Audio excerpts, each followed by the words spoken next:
Hi student, I am Dr. Suchit Sinha, Assistant Professor, Mirza Ghalib College, गया। आज मैं आपको गेस्टाल्ट थ्योरी के बारे में पढ़ाऊंगी कि गेस्टाल्ट थ्योरी क्या है, क्यों हम किसी भी चीज़ को संपूर्ण और संगठित रूप से देखते हैं। आपका जो है कि Gestalt psychology was founded by German thinkers. Gestalt psychology किसका प्रतिपादन था? जर्मन थिंकर्स कोहलर एवं कोफका का। वही है कि Gestalt psychology was founded by German thinkers Wertheimer, Wolfgang Kohler and Koffka, focused on how people interpret the world. The Gestalt perspective form partially as a response structuralism of Wilhelm Wundt, who focused on breaking down mental events and experience to the smallest element. इसको हम ऐसे हिंदी में मैं समझाती हूँ आपको कि gestalt theory का प्रतिपादन किन्होंने किया? German thinkers Wertheimer, Kohler, Koffka. प्रत्यक्षीकरण के स्वरूप की व्याख्या के लिए मुख्य रूप से गेस्टाल्टवादी तथा व्यवहारवादी सिद्धांतों का व्याख्या करना महत्वपूर्ण है। इन दोनों सिद्धांतों की उत्पत्ति एक ही स्रोत से होते हुए भी इनके बीच काफ़ी भेद है।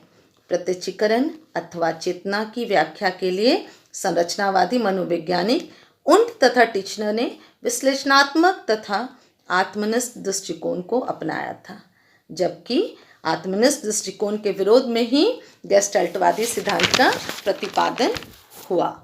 वर्दाइमर ने चेतन अनुभूति अथवा प्रत्यक्षीकरण की व्याख्या सामूहिक एवं संगठित रूप में करने की प्रयास किया है। आपका नेक्स्ट पॉइंट है, Max Wertheimer noted that rapid sequence of perpetual events such as rows of flashing lights create the illusion of motion even when there is none.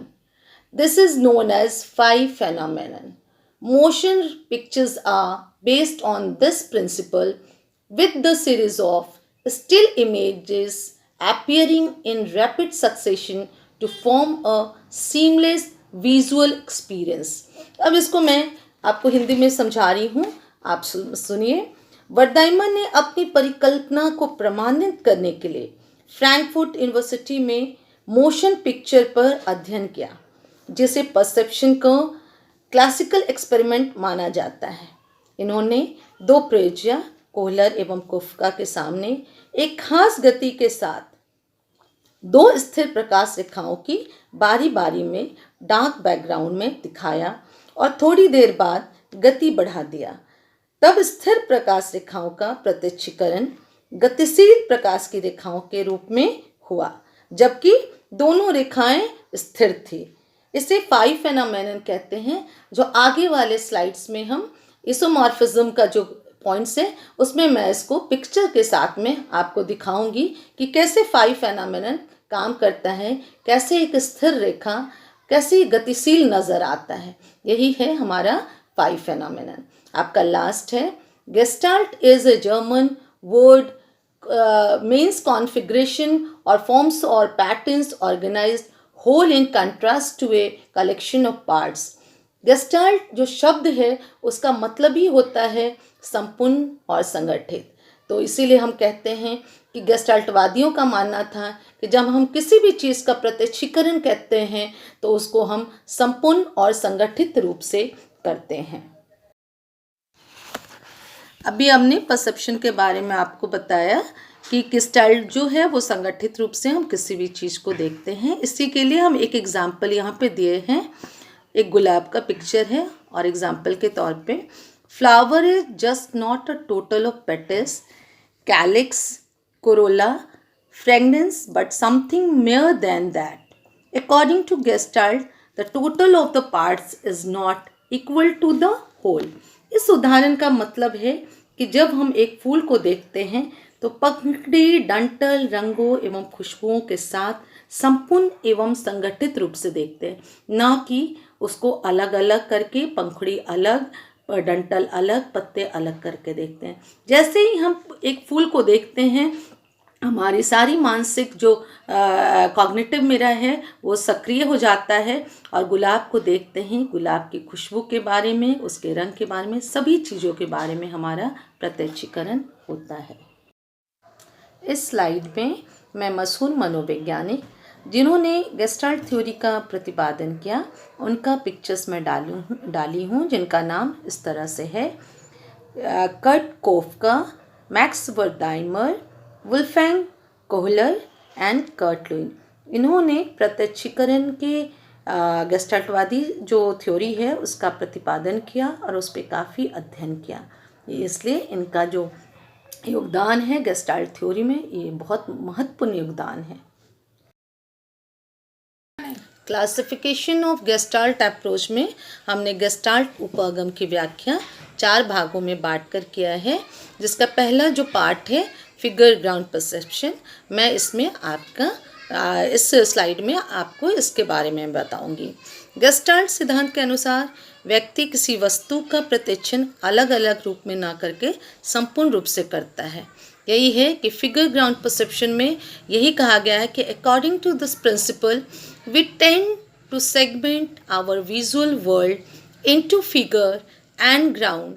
Figure is the object और person that is the focus of the visual field while the ground is the background। अब इसको मैं example के तौर पे समझाऊंगी कि जब हम किसी भी व्यक्ति का प्रत्यक्षीकरण करते हैं तो हम उसका एक पार्ट न देख के संपूर्ण चेहरा को देखते हैं। एग्जाम्पल दे रही हूँ, आप सुनिएगा। व्यक्ति जब किसी दूसरे व्यक्ति के चेहरे को देखता है तो उसके आँख, नाक, कान, ओठ को अलग अलग नहीं देखता बल्कि संपूर्ण चेहरा को देखता है। होल परसेप्शन या संपूर्ण प्रत्यक्षीकरण का अपना एक विशेष गुण होता है।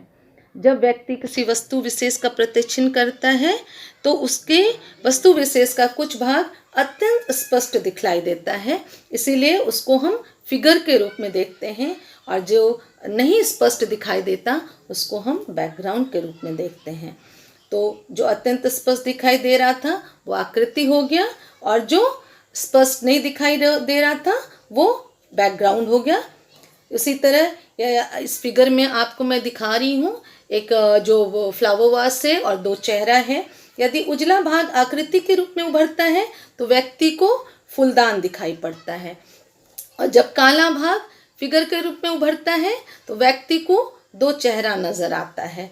ये दोनों जो है कभी बैकग्राउंड कभी फिगर नज़र आ रहा है। आपने देखा होगा फिगर जो एक लास्ट फिगर है फूलदान बना हुआ है, तो कभी 2 व्यक्ति का चेहरा दिख रहा है।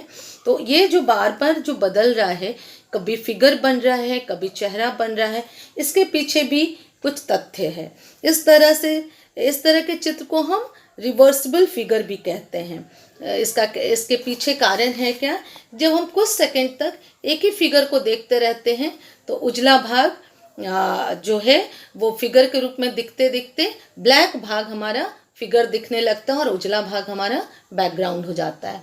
और जब उसी को कुछ सेकंड तक लगातार देखते हैं तो फिर हमारा क्या होता है, ब्लैक वाला भाग उजला वाला भाग फिगर हो जाता है और ब्लैक वाला भाग बैकग्राउंड हो जाता है। और इसी तरह हमारा परसेप्शन में रिवर्सिबल परसेप्शन होता रहता है, और फिगर कभी ग्राउंड और ग्राउंड कभी फिगर बन जाता है। यही हमारा फिगर ग्राउंड परसेप्शन का ये है, इसी को हम फिगर ग्राउंड परसेप्शन कहते हैं। इस पार्ट में मैंने आपको गेस्टाल्ट थ्योरी के फर्स्ट पॉइंट के बारे में बताया जो ग्राउंड फिगर परसेप्शन था। नेक्स्ट पार्ट में या नेक्स्ट वीडियो में मैं बस गेस्टाल्ट थ्योरी के बाकी अन्य पॉइंट्स के बारे में बताऊंगी। इसी के साथ मैं आप सभी को बहुत बहुत धन्यवाद करती हूँ कि आपने बहुत पेशेंसली मेरे वीडियो को देखा और सुना। इसके साथ ही मैं आपसे रिक्वेस्ट करूँगी कि मेरे वीडियो को लाइक करिए, मेरे चैनल को सब्सक्राइब करिए, and thank you so much.